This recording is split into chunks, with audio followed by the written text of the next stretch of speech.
Hello everyone, this is Chris Trevino again, and I am going to show you in this video how to use the online portal so that you can track, maintain, and view the status of your service tickets. A couple of things that you're going to need. You're going to need the link to access, and you're going to need your username and password. And both of those can be retrieved from any one of our help desk members. So just reach out and we will provide the information to you. So the first thing is to go to the site. The portal is portal.bncorp.com.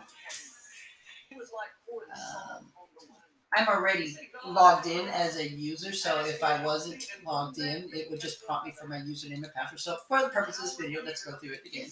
So this is what I would hit if I am logging in for the first time, or just logging in, period. 10 digits, and again, this is the username and password that can be provided by one of our desk top support technicians. So just give us a call and we'll get you connected. And my password is okay. So this is going to happen. I'm going to log in here, and right now I don't have any tickets, which is good. So right here you would see the list of tickets, their statuses, details, and all that other good stuff. Up on the top, you can add a ticket here, or you can just click on add a ticket here. If your company is a part of our knowledge base, right here you can click on knowledge base, and you will see issues that would be relevant to your environment. And these are things that you can kind of handle on your own, or at least try and fix yourself. And if you can't find the resolution there, then of course create a ticket and we'll help you out. But let's go through the filter side of it. So the filter side is very simple. So you know what? Well, the sort side is, how do I want to look at the tickets when they're here? Is it when I created them first? I want them to be listed first, maybe by priority, but right now I have it listed as last modified, which basically means something has happened that has caused data to be inputted onto the ticket, and now it's letting me know that, hey, there's something new on this ticket, and it's going to list it as first. The status, I always keep all of them checked, just because it'll list every ticket that you have out there. If you don't want to look at the closed ones, well, that's okay. But the pending, open, and resolved, those are phases within the ticket, and that's going to determine, you know, which ticket you're looking at in the desktop. Down here, you have priorities, and the priorities are fairly simple: low, medium, high, critical. Low and medium are the priorities that we like to use for things that are not mission critical, that are more of a hindrance or annoyance rather than keeping you from being productive. Maybe a pop-up box is happening, or maybe one of the printers that you usually print to is not working, but you still have access to other printers. High and critical. High is, it is causing a problem. You are not able to be productive, and maybe it's the printer that you're using, and that's the only printer that you're connected to, and you need to print. Critical is everything is down. I cannot function at all, and that is a priority that is rarely used because most environments that we manage are consistent in being up. But if you select critical, what that does is that sets off the alarm, so to speak, in our help desk environment, and we will stop what we're doing and jump on the issue. But keep in mind that the critical is outside the scope of what would normally be built in the managed service pricing platform. So there would be additional charges, and those charges are created and agreed upon, once you come on to our platform. But high, medium, and low, all of that is covered. The business impact, which is what we just talked about here, and it's kind of self-explanatory. The type of incident, it's an incident, request, problem, or change. Incident can be something like, what we just talked about, printer. Problem, and similar in incident, but could be more of, on the lines of a software issue. Request is just that you're requesting some information. Maybe you just want to know how to do a specific, task. How do I add my Outlook email, or how do I change it? Change is, could be anything like I'm moving from this desktop to another, and I need all my services moved over. The source is, how do you want us to communicate with you? Email, phone, chat, or through the online portal here. And we can just go back and forth. Chat is the preferred method because we are using that as an on-demand live source of communicating with us. But you can still call us or email us. Now, what we're going to do is we're going to go through the process of creating a ticket, and you'll see how the status has changed and why the portal is your first spot to manage, what's happening and to get information. So we're going to add a ticket. Now, when you create a help desk ticket, it's not as simple as just, throwing in a whole bunch of information really quick. The information that you put in a help desk ticket is going to determine how quick something can happen with your issue. The reason why I say that is because if the information is vague in nature or very general, then it's going to take some time to communicate with you and do the back and forth to get the information that we need to make a more informed decision on how to proceed. So the ticket title is something that we see right away. This is kind of like the flag that appears on our system. So what you want to do is you want to be very brief, but you want to be detailed. Maybe, let's say,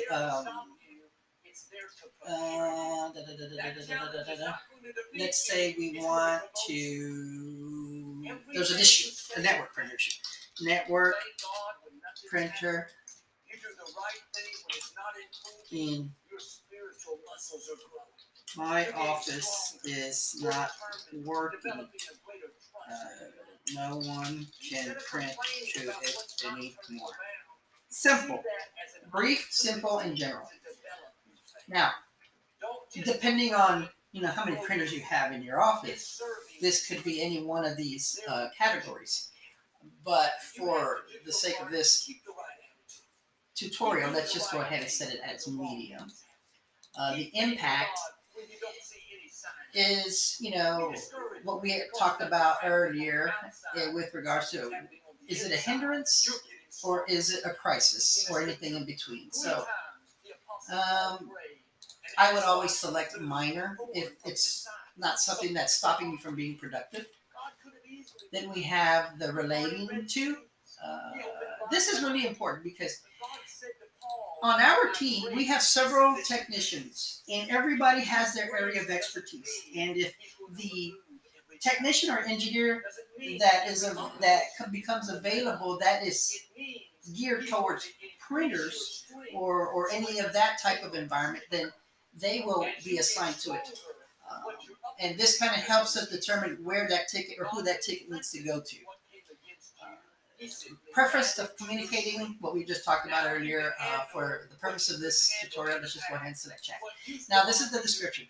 Now, the description is very important. This is where you put your details in. This is what is going to help us go from 0 to 50 miles per hour.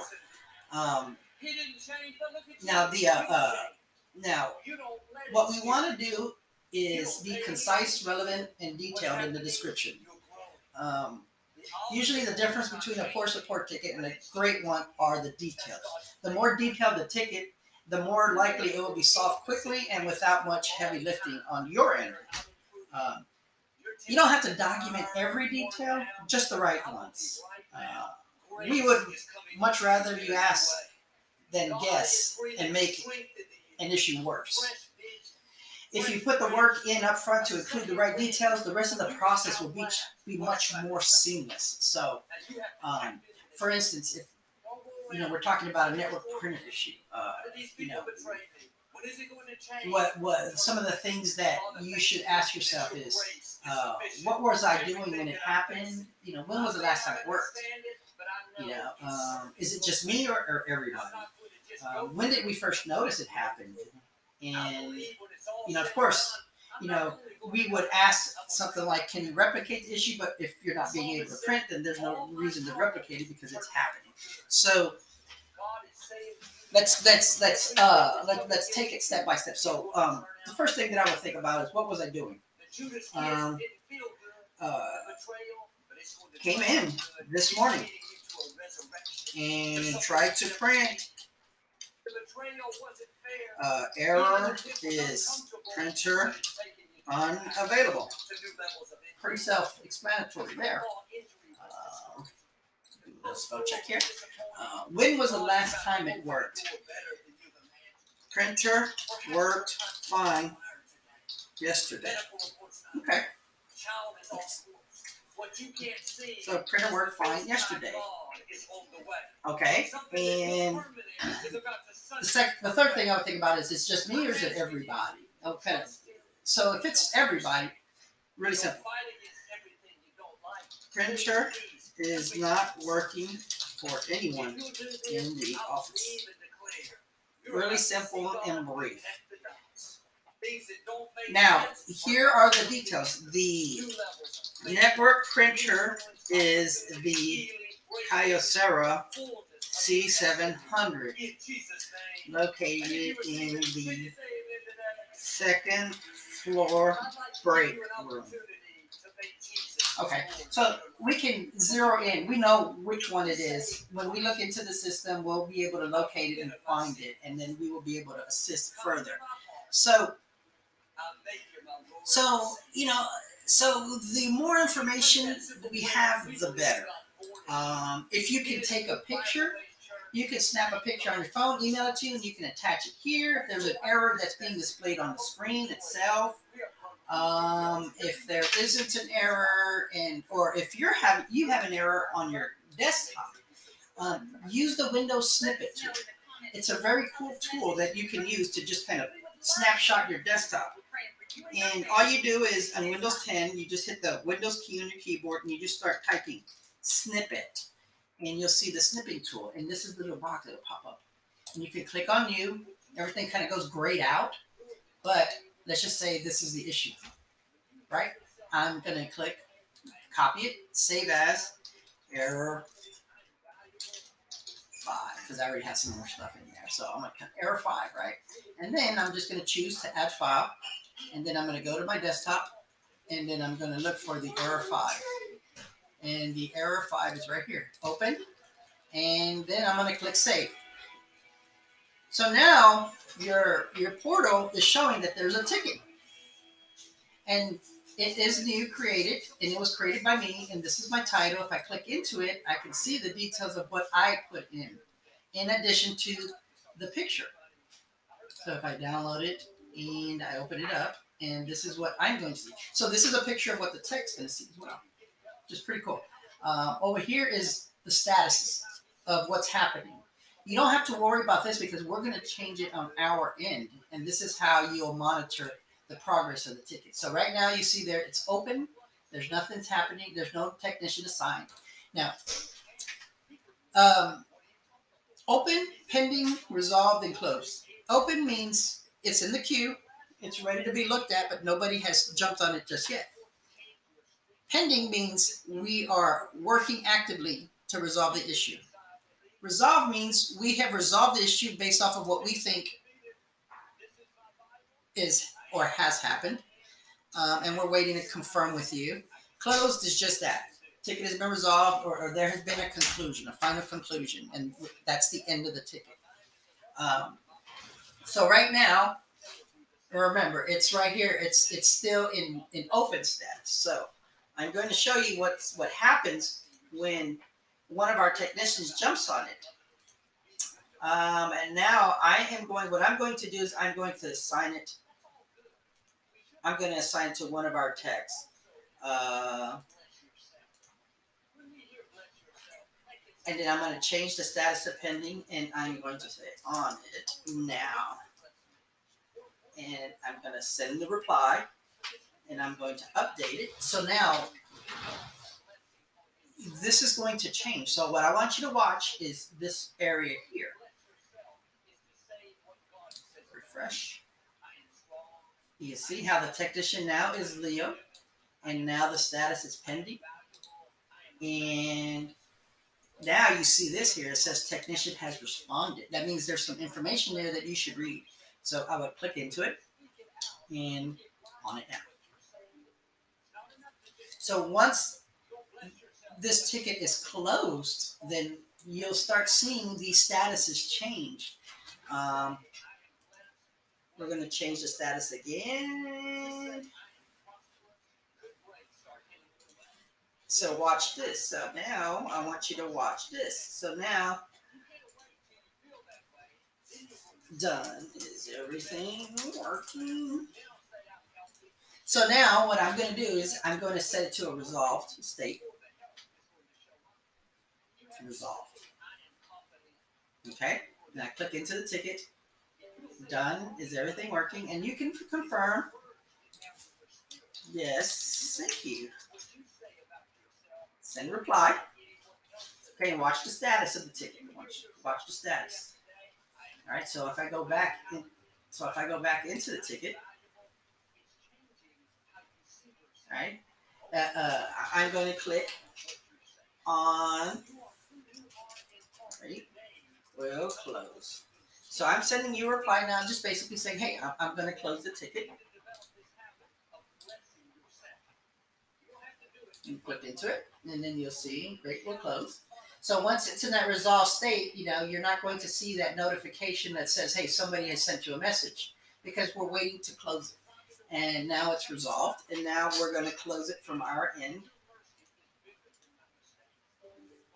And it was successfully closed on my end. And you'll see it closed. And that's it. Now, throughout this whole process, we're getting emails and we're being notified in many different ways on what's happening in the ticket. And then once the ticket is closed, you'll have the option to do a survey. So that survey is really important. This is how we determine, if we're doing things right, wrong, et cetera, et cetera, et cetera. So, and your information is critical in assisting us. And then you can put your details in here as well, and then click submit, and it will come to us. But again, throughout this whole process, we're being notified as soon as you put the information in here through various methods. So managing your ticket in this portal is really important because it's a live environment, and this is how you can communicate with us. So this is how you create a ticket and manage in our DN portal. This is Chris Sherino signing off.